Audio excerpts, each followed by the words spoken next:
older women make up a tremendous amount of our population, and in fact there were studies done in terms of like who has disposable income, and it's an extraordinary high amount of older women because the men go first. 50% of the population are 50 and older right now, and 70% of disposable income is controlled by this group.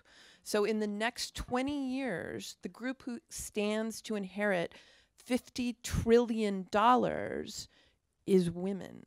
So I mean, I would say there's a financial benefit, but also it's, again, it's like, where are we now and who are we representing? And we need to be able to be, you know, appealing to all kinds of people. And there are great stories to tell and great women to be represented.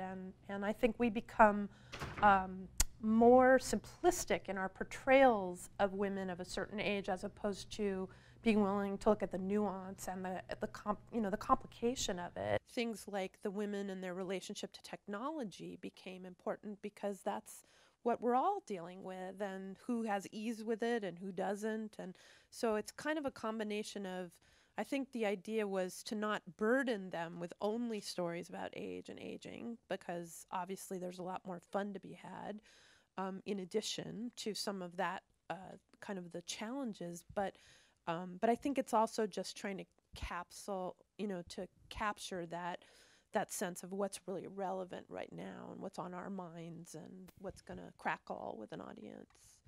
They're either sort of like hilarious because they're old, or they're, you know, losing their minds because they're old. And I think it's just the being that should be celebrated, not the portrayals that we're often seen and taught those are our choices.